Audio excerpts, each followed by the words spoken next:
नमस्कार, मी प्राजक्ता तांडेल. बुलेटिनमध्ये आपले सगळ्यांचं स्वागत. पुढच्या अर्ध्या तासात पाहूयात महाराष्ट्रातल्या गावाकडच्या बातम्या वेगवान स्वरूपात.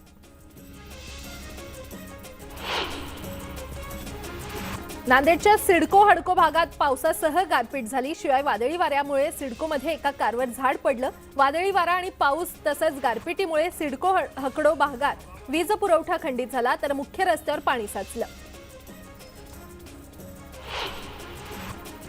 दरम्यान या पावसामुळे मोठमोठ्या झाडांच्या फांद्या पडल्या. एका ठिकाणी रिक्षावर झाडाची फांदी पडली. यात रिक्षातील 2 प्रवासी किरकोळ जखमी झाले, तर रिक्षाचं मोठं नुकसान झालंय. वर्धा जिल्ह्याच्या देवळी, आर्वी, आष्टी आणि हिंगणघाट तालुक्याच्या काही भागात वादळी वाऱ्यासह पावसाच्या सरी बरसल्या. या पावसामुळे उकाड्यानं त्रस्त झालेल्या नागरिकांना दिलासा मिळालाय, तर काही गावात वीज पुरवठा खंडित झालाय. दरम्यान या जोरदार आलेल्या वाऱ्यामुळे वर्धेच्या शिवाजी चौकात झाड कोसळलं. यात 4 जण बचावल्याची माहिती मिळते, तर शहरात अनेक ठिकाणी झाडं कोसळली आहेत. अमरावती शहरात रस्त्यावर उभ्या असलेल्या व्हॅननं अचानक पेट घेतला. घटनास्थळी अग्निशमन दल दाखल होऊन त्यांनी आगीवर नियंत्रण मिळवलं. मात्र तोपर्यंत आगीनं रौद्र रूप धारण केलं होतं, तर घटनास्थळी बघ्यांची गर्दी झाली. बीडमधील जरूड फाटा येथे दुचाकींची समोरासमोर जोरदार धडक झाली. यात 2 जण जागीच ठार झाले. या महामार्गाच्या रस्त्यावर खड्डे आणि चढ उतार असल्यानं अपघातांची मालिका सुरूच असते. ताडोबा व्याघ्र प्रकल्पातील शर्मिली वाघीण आणि तिचे 3 बछडे कॅमेऱ्यामध्ये कैद झालेत. ही पिल्लं 3 महिन्यांची असल्यानं दिवसभर आईच्या दुधावरच पोट भरतात आणि तिच्याच अंगावर खेळतात. नाशिकचे पर्यटक अनंत सरोदे यांनी हे क्षण आपल्या कॅमेऱ्यामध्ये कैद केले. संरक्षित आणि दुर्मिळ खवल्या मांजर शहरालगतच्या गणेशपूर येथील आंबेडकर वॉर्ड परिसरात आढळलं. घरातील विहिरीजवळ हे मांजर आढळून आलं. दरम्यान वन्यजीव प्रेमींनी या खवल्या मांजराला पकडून वनविभागाच्या हाती सुपूर्द केलं. विशेष म्हणजे रात्रीच खवल्या मांजराला जंगलात सोडण्यात आलं. नांदेड शहरातील कॅनॉल रस्त्यावरील पालिकेच्या जागेतील अतिक्रमण पालिकेनं जमीनदोस्त केलेत. या जागेतील 19 दुकानधारकांना पालिकेनं यापूर्वी नोटीस बजावली होती, पण त्यांनी अतिक्रमण न काढल्यानं पालिकेनं जेसीबी लावून ही 19 दुकानं पाडली. हिंगोली जिल्हा पोलीस दलातील एका कर्मचाऱ्याची मोटारसायकल अडवून 5 ते 6 जणांनी लाठ्या-काठ्यांनी हल्ला करत गंभीर मारहाण केल्याची घटना घडली. वसमत तालुक्यातील हयातनगर परिसरात हा हल्ला झाला. रमाकांत सदावर्ते असं या पोलीस कर्मचाऱ्याचं नाव असून या मारहाणीमुळे जनतेची सुरक्षा करणारे पोलीसच असुरक्षित झाल्याचं चित्र पाहायला मिळतंय. भुसावळ तालुक्यात 3 पेट्रोलियम कंपन्यांचे 19 पेट्रोल पंप आहेत. मात्र यातील काही कंपन्यांकडून पंपांना पेट्रोल मिळत नसल्याची स्थिती आहे. त्यामुळे सध्या भुसावळ तालुक्यातील निम्मे पंप बंद आहेत. 3 ते 4 दिवसांपासून पेट्रोल पंप मालकांनी कंपन्यांकडे पैसे ॲडव्हान्स देऊन देखील इंधनाचा साठा मिळत नसल्यानं आता ग्राहकांना भटकंतीची वेळ आली आहे. सोलापुरात कोथिंबिरीला अच्छे दिन आलेले आहेत. बाजारामध्ये कोथिंबिरीच्या एका पेंडीला 10 ते 15 रुपये भाव मिळत असल्यानं जिल्ह्यातील कोथिंबीर उत्पादक शेतकरी सुखावलाय. जिल्ह्यातील राजुरी येथील शेतकरी राजेंद्र भोसले यांनी 2 एकरात कोथिंबिरीची लागवड केली आहे. त्यांना चांगलं उत्पादन मिळण्याची आशा आहे.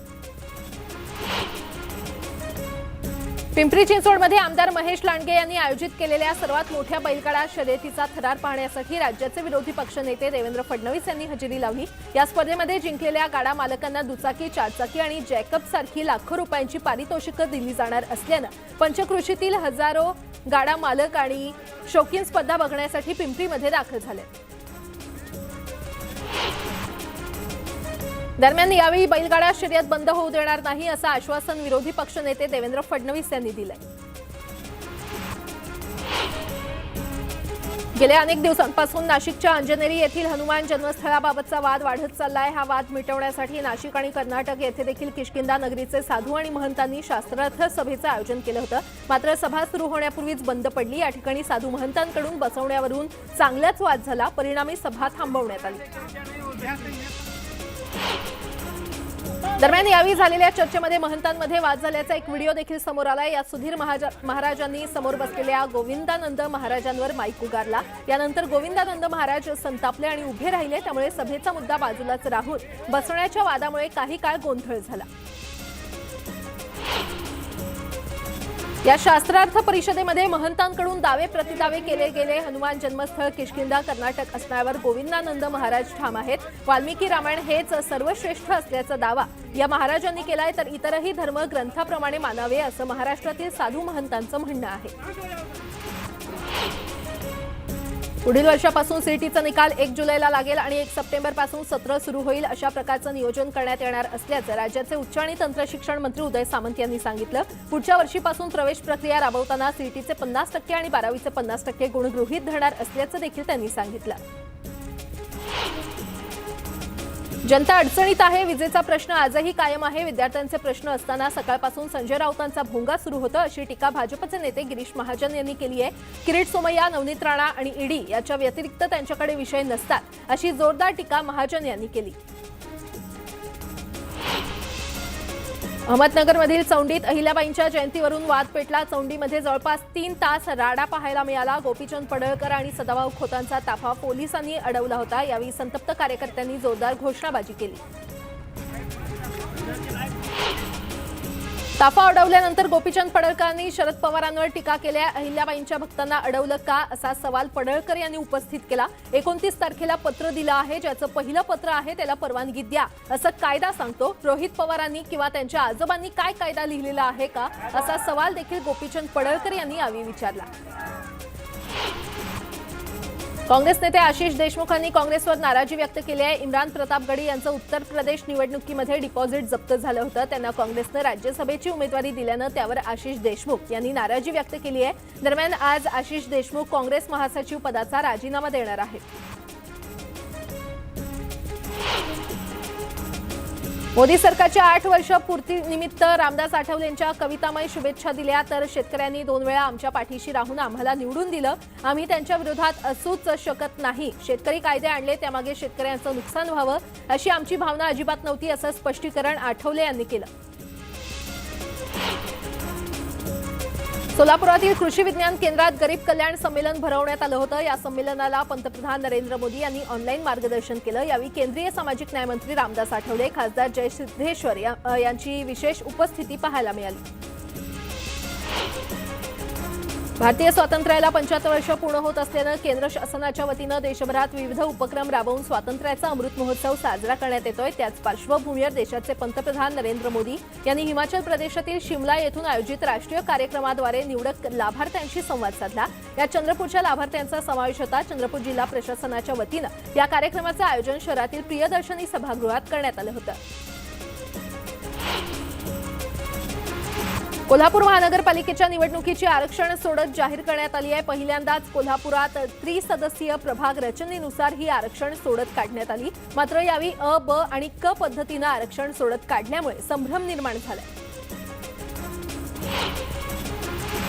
नागपूर महानगरपालिका निवडणुकीच्या महिला आरक्षणाची सोडत जाहीर करण्यात आली आहे. एससी वर्गातील महिला 16 जागा, एसटी वर्गातील महिलांना 6 जागा आणि ओपनसाठी 56 जागा आरक्षित आहेत. 156 जागांपैकी 50% जागा महिलांसाठी राखीव आहेत.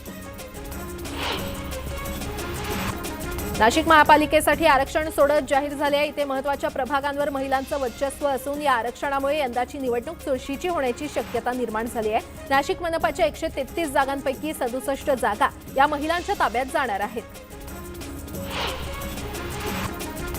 बुलढाणा जिल्ह्यात आतापर्यंत 5 महिन्यात एसटीचे 14 अपघात झाले. त्यामध्ये अनेक प्रवासी जखमी झाले आहेत. त्यामुळे महाराष्ट्र शासनाच्या एसटीमध्ये देखील आता प्रवाशांना जीव धोक्यात घालून प्रवास करावा लागतोय.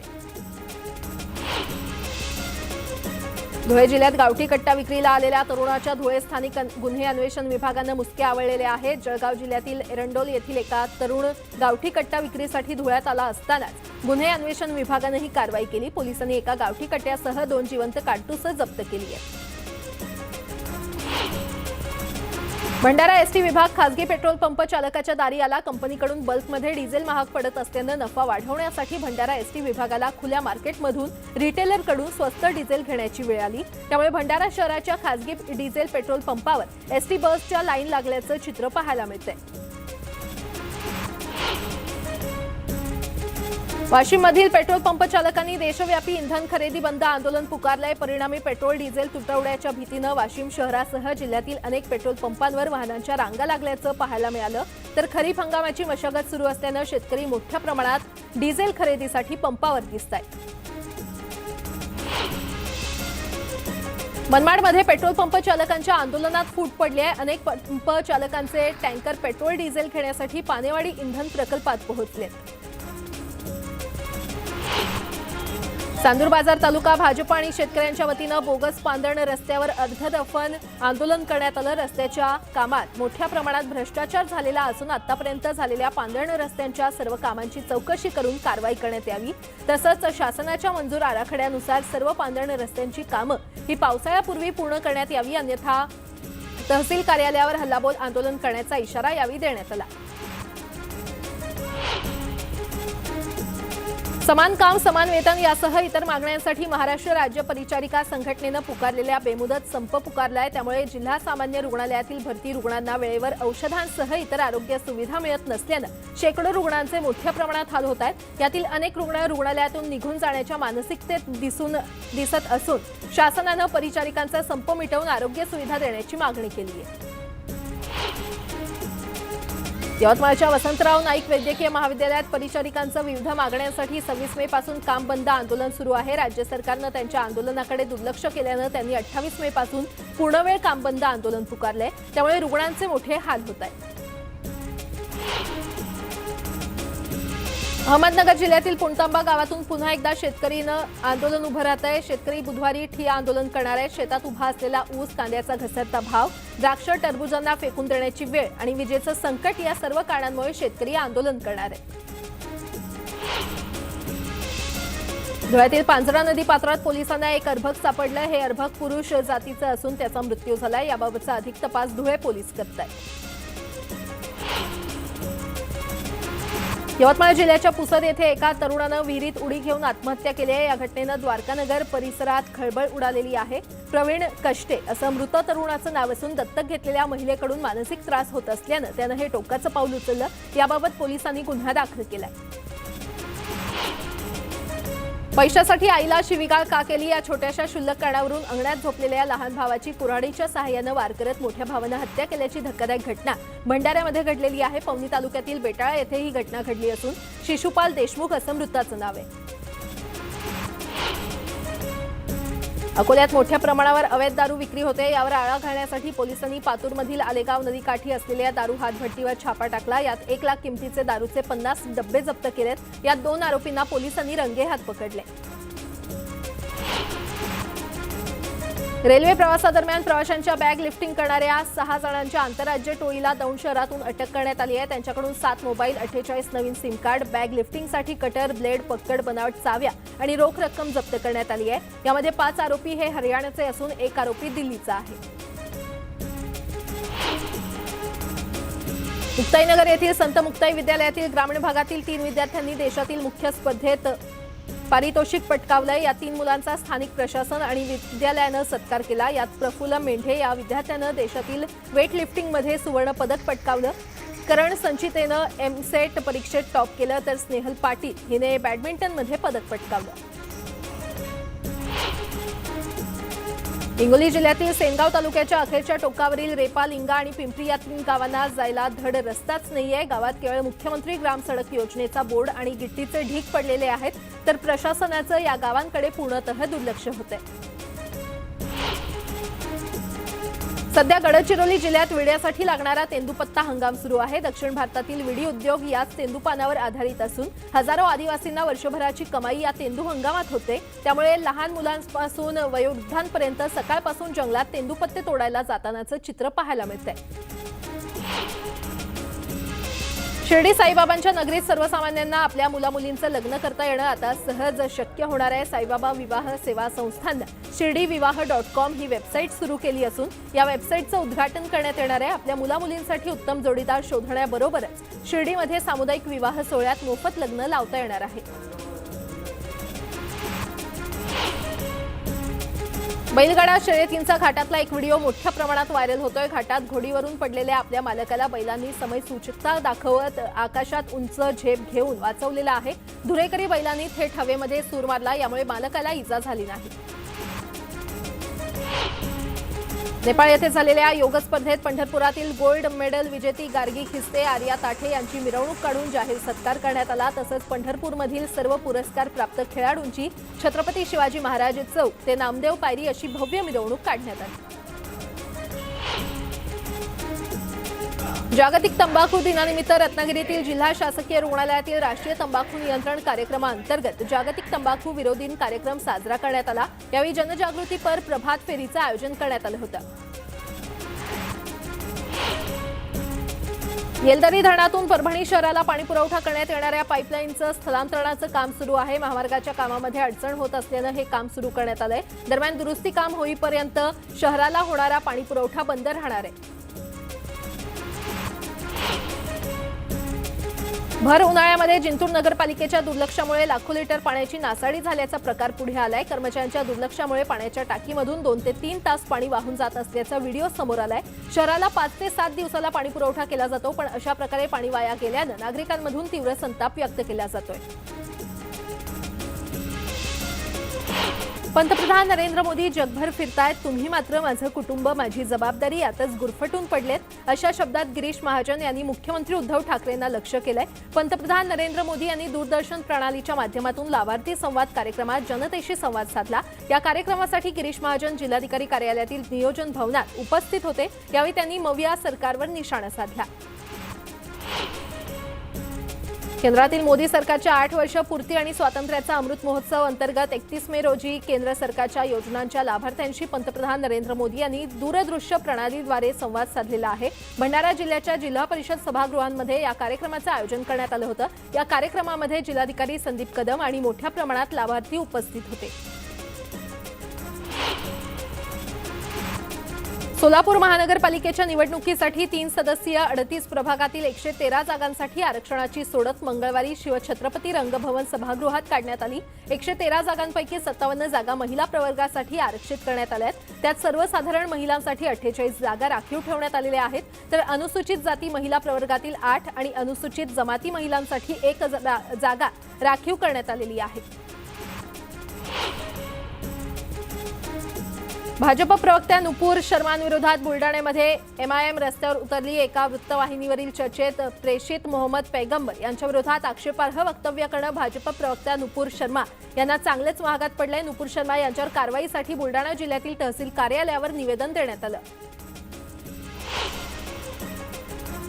31 मे जागतिक तंबाखू विरोधी दिनानिमित्त व्यसनमुक्ती क्षेत्रात कार्य करणारे युवा व्यसनमुक्ती जन आंदोलन समितीच्या वतीनं तंबाखू सेवनामुळे होणाऱ्या मुखाचा कर्करोग यासारख्या बाबत जनजागृती पथनाट्याच्या माध्यमातून सादर केलं। अकोला शहरातील जिल्हाधिकारी कार्यालयासमोर आणि विविध ठिकाणी नाट्याचे प्रयोग सादर करण्यात आले।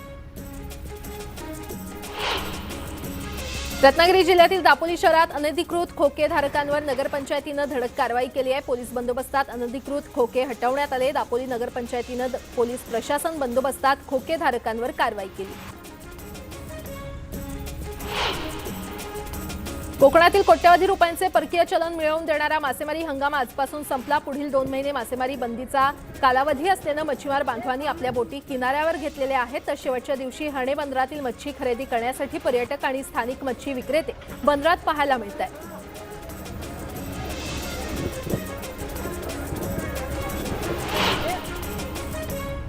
या बातम्यांसह बुलेटिनमध्ये वेळ झाली इथेच थांबण्याची, मात्र ताज्या घडामोडींसाठी पाहत रहा न्यूज 18 लोकमत।